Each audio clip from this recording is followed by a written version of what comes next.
భారత్పై కయ్యానికి కాలదూతున్న పాకిస్తాన్ మరో మిసైల్ను టెస్ట్ చేసింది. ఇప్పటికే సరిహద్దుల్లో ఏ క్షణమైనా ఏమైనా జరిగే వాతావరణం కనిపిస్తూ ఉన్న సమయంలో భారత్ లక్ష్యంగా రాకెట్లను ప్రయోగిస్తోంది, రాకెట్లను టెస్ట్ చేస్తోంది పాకిస్తాన్. ఇప్పుడు అబ్దాలీ మిసైల్ను విజయవంతంగా టెస్ట్ చేసినట్టుగా చెబుతోంది పాకిస్తాన్. దీని రేంజ్ 400 కిలోమీటర్ల వరకు ఉంటుంది. 400 కిలోమీటర్ల పరిధిలో లక్ష్యాలను ఇది ఛేదించగలదు. భూతలం నుంచి భూతలంలోని లక్ష్యాలను ఛేదించగల శక్తి దీనికి ఉంటుంది. అలాగే ఇది 500 నుంచి 1700 కిలోల పేలోడ్ను మోసుకుని వెళ్ళగలిగే సామర్థ్యం దీనికి ఉంటుంది. అయితే అణు వార్ హెడ్స్ను పంపించే అవకాశం లేదు అని నిపుణులు అంటూ ఉన్నారు. అబ్దాలీ రేంజ్లో ఢిల్లీ, ముంబై, లక్నో, జైపూర్ వంటి నగరాలు ఉంటాయి. ఇప్పుడు అబ్దాలీని టెస్ట్ చేసిన తర్వాత ఆ దృశ్యాలను రిలీజ్ చేసింది పాకిస్తాన్. ఇప్పటికే భారత్ ఏ క్షణమైనా పాకిస్తాన్పై విరుచుకుపడే అవకాశం ఉంటుంది అనే సన్నాహాలు, సన్నద్ధత నేపథ్యంలో పాకిస్తాన్ ఒక్కొక్కటి మిసైల్స్ టెస్ట్లను చేస్తూ ఉంది. ఇప్పటికే తమ ఆర్మీని, ఎయిర్ ఫోర్స్ బలగాలను కూడా సరిహద్దుల్లో మోహరించామని చెప్తుంది. మరోవైపు మిసైల్స్ని టెస్ట్ చేస్తున్న దృశ్యాలు కూడా మీరు ఆర్టీవీ స్క్రీన్ పైన చూడొచ్చు. ఒక్కసారి ఆ మిసైల్ ప్రయోగానికి సంబంధించిన ఆ దృశ్యాలు చూద్దాం.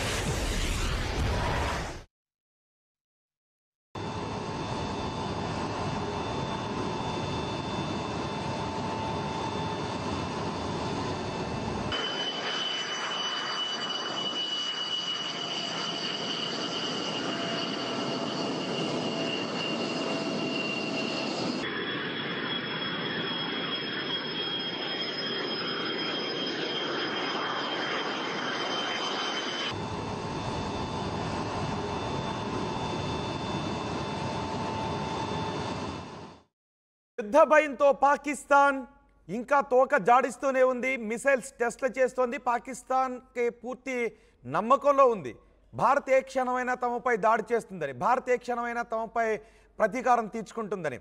అందుకే ఈ మిసైల్ టెస్ట్లను చేస్తోంది. ఇప్పుడు అబ్దాలీ టెస్ట్ను కూడా చేసింది. అయితే ఒక్కసారి మా ప్రతినిధి మనోజ్తో మాట్లాడే ముందు ఒక ఇంపార్టెంట్ అప్డేట్ను కూడా మీకు ఇవ్వబోతున్నాను.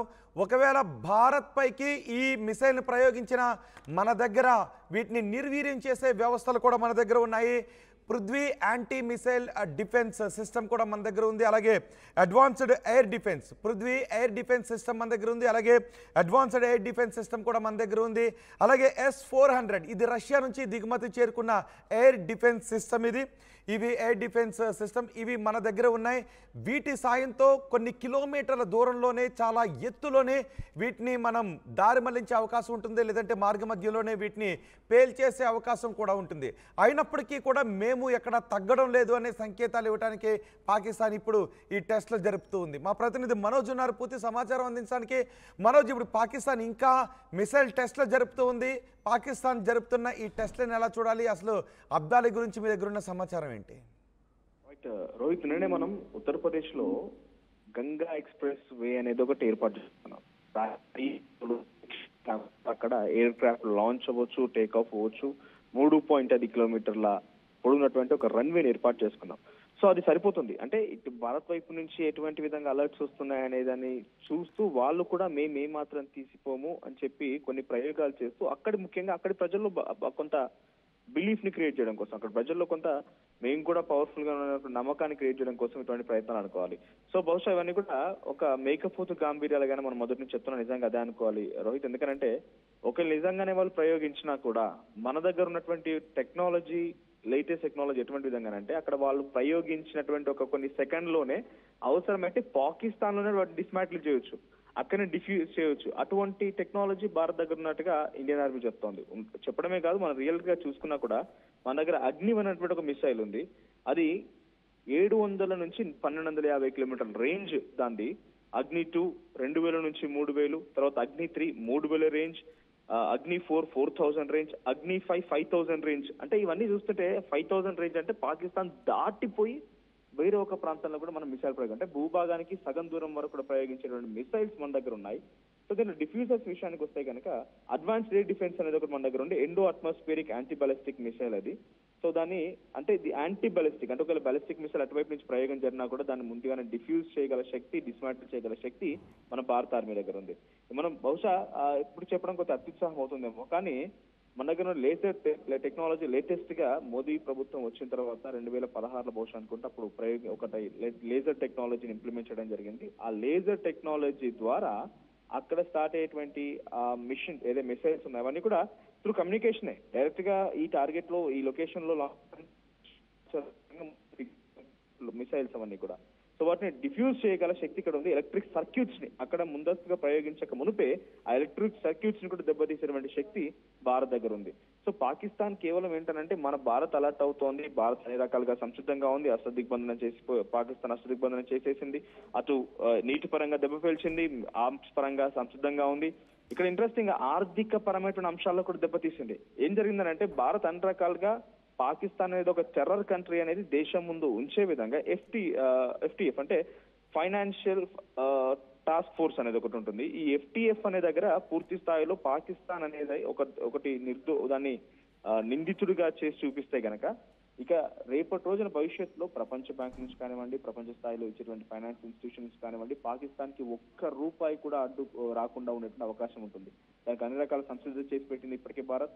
మరోవైపు IMF Indian international monetary fund కి సంబంధించిన విషయాల్లో కూడా పాకిస్తాన్ కి ఒక్క రూపాయి వెళ్లకుండా ఆల్రెడీ $7.3 బిలియన్ సంబంధించిన ఒక అప్పుని సృష్టించుకుంది పాకిస్తాన్. దాన్ని ఇవ్వలేదు ఇంకా కూడా. సో ఐఎంఎఫ్ ఇవ్వకుండా అడ్డుకునేటువంటి చర్యల్లో భాగంగా భారత్ కూడా అటు ప్రపంచ దేశాల ముందు పాకిస్తాన్ నిందితుడిగా చేసింది, టెర్రర్ కంట్రీగా చూపించేందుకు అన్ని రకాల సంసిద్ధంగా ఉంది. సో ఫైనాన్షియల్ దెబ్బ కొట్టేసింది, నీళ్ల పరంగా దెబ్బ కొట్టేసింది, వారికి అన్ని రకాలుగా అష్టదిగ్బంధనం అయిపోయింది. ఇంట్రెస్టింగ్ గా ఇక్కడ రోహిత్ ఫైనల్ ఒకటి చెప్పాలనుకుంటుంది ఏంటంటే ఇజ్రాయెల్ ప్రపంచ దేశాల్లోకెల్లా ఇజ్రాయెల్ దగ్గర లేటెస్ట్ టెక్నాలజీ, ఐరన్ డోమ్ ఇవన్నీ మనం సాక్షాత్కారంగా చూసాం. అటు ఇజ్రాయెల్, ఇరాన్, సిరియా, లెబనాన్ లో యుద్ధం జరుగుతున్న నేపథ్యంలో అటువైపు నుంచి మిసైల్ ప్రయోగం జరిగినా కూడా ఇజ్రాయెల్ తన పైన ఒక డోమ్ ని ఏర్పాటు చేసుకొని సర్ఫేస్ టు సర్ఫేస్ అంటే వాళ్ళు డైరెక్ట్ గా వచ్చి మన పైన దాడి చేయాల్సిన పని లేదు, వాళ్ళు అక్కడే ఉంటూ పాకిస్తాన్ లోనే ఉంటూ పాకిస్తాన్ నుంచే ఆ మిసైల్ ని ప్రయోగిస్తే మిసైల్ ఎక్కడ లాంచ్ అవ్వాలని కూడా డెసిగ్నేషన్ ఫిక్స్ చేసి పెడితే కొన్ని ప్రాంతాలను డిసైడ్ చేసుకొని ఇక్కడ భారత్ లో ల్యాండ్ అవడానికి ఏర్పాటు చేసినటువంటి సర్ఫేస్ టు సర్ఫేస్ ఇవన్నీ కూడా. సో అటువంటి విధంగానే గతంలో ఇరాన్ అనేది ఇజ్రాయెల్ పైన ప్రయోగం చేసినప్పుడు ఇజ్రాయెల్ పైన ఐరన్ డోమ్ లాంటి ఒక సర్ఫేస్ ఉంది. అంటే అవి ముందుగా ఇక్కడికి రాకుండా అడ్డుకునే శక్తి ఒకటైతే ఒకవేళ వచ్చినా కూడా ఇజ్రాయెల్ ప్రజలకి ఏం కాకుండా ఉండడానికి ఒక ఐరన్ డోమ్ ఏర్పాటు చేసుకున్నారు. సో ఇప్పుడు ఇజ్రాయెల్ పూర్తి మద్దతునిస్తోంది భారత్ కి. అక్కడి ముసాద్ అనేటువంటి ఇంటెలిజెన్స్ వ్యవస్థ భారత్ కోసం పనిచేస్తోంది, అటు అమెరికాకు సంబంధించిన ఇంటెలిజెన్స్ వ్యవస్థ ఎఫ్బిఐ కూడా భారత్ కోసం పనిచేస్తోంది. 66 దేశాలు భారత్ కోసం మద్దతుగా ఉన్నాయి. ఇప్పటికే పాకిస్తాన్ అనేది ఒక టెర్రర్ కంట్రీ అని చెప్పి ప్రపంచ దేశాలని కోడైకూస్తున్నాయి. ఈ సిచ్యువేషన్ లో పాకిస్తాన్ నిజంగానే ప్రయోగం చేయాలనుకున్నా అన్ని కళ్ళు పాకిస్తాన్ వైపుగానే ఉన్నాయి. అందరి ఇంటెలిజెన్స్ విభాగాలు పాకిస్తాన్ వైపే నిఘా వేసి ఉంచాయి, అందరి ఆర్మీ సిబ్బంది పాకిస్తాన్ వైపు నిఘా వేసి ఉంచాయి.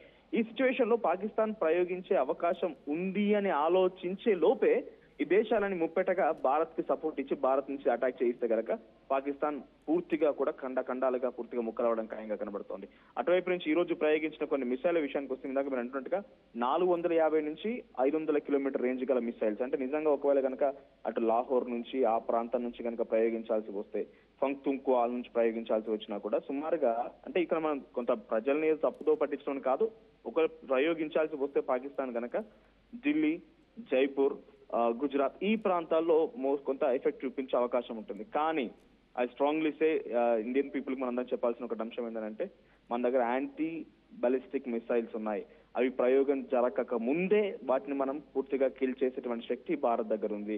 ఒక నిజంగా పాకిస్తానే కనుక చేయాలని ఆలోచన చేస్తే అంతకంటే కొన్ని క్షణాల ముందే ప్రపంచ దేశాలన్నీ భారత్ ఇప్పటికే పాకిస్తాన్ పైన నిఘా వేసి ఉంచాయి. కాబట్టి ముందస్తు సమాచారం మేరకి భారత్ ఒక నిమిషం ముందే అక్కడ మిసైల్ లాంచ్ చేసి పూర్తిగా పాకిస్తాన్ ని తుడిచివేయడం ఖాయంగా కనబడుతుంది. రైట్ మనోజ్, భారత్ పాకిస్తాన్ మధ్య యుద్ధ వాతావరణం ఇంకా తొలగిపోలేదు, క్షేత్రస్థాయిలో చాలా వేగంగా ముందుకు వెళ్తోంది. భారత్ అంటూ పాకిస్తాన్ ఇప్పటికే చెప్తూ ఉంది. ఈ నేపథ్యంలో పాకిస్తాన్ కూడా కవ్వింపు చర్యలకు పాల్పడుతుంది. మేము కూడా చాలా సమర్థవంతంగానే ఉన్నామని. నిన్న మనం కొన్ని విన్యాసాలు చేసిన తర్వాత, కొన్ని ఎక్సర్సైజ్లు చేసిన తర్వాత ఇప్పుడు పాకిస్తాన్ కూడా ఒక మిసైల్ని టెస్ట్ చేసింది. భారత్ లక్ష్యంగా ఈ మిసైల్స్ని టెస్ట్ చేసింది, అబ్దాలీ మిసైల్ని టెస్ట్ చేసింది. ఇది భారత్ లాంటి దేశాలపై, భారత్పై దాడి చేయడానికే దీన్ని తయారు చేసింది పాకిస్తాన్. అయితే భారత్ దగ్గర అడ్వాన్స్డ్ ఎయిర్ మిసైల్ డిఫెన్స్ వ్యవస్థలు కూడా ఉన్నాయి, ఏఏడి. పిఏడి గురించి మనం మాట్లాడుకోవాలి. పృథ్వీ ఎయిర్ డిఫెన్స్ అలాగే ఏఏడి అడ్వాన్స్డ్ ఎయిర్ డిఫెన్స్. దీన్ని 2 టైర్ ఎయిర్ డిఫెన్స్ వ్యవస్థలుగా భారత్ అభివృద్ధి చేసింది. 80 కిలోమీటర్ల దూరంలోనే వాళ్ళు మిసైల్ ప్రయోగిస్తే 80 కిలోమీటర్ల దూరంలోనే పృథ్వీ ఎయిర్ డిఫెన్స్ వ్యవస్థతో దాన్ని నిర్వీర్యం చేసేస్తారు. ఒకవేళ దాన్ని తప్పించుకుని ముందుకు వస్తే ఏఏడి ఉంటుంది.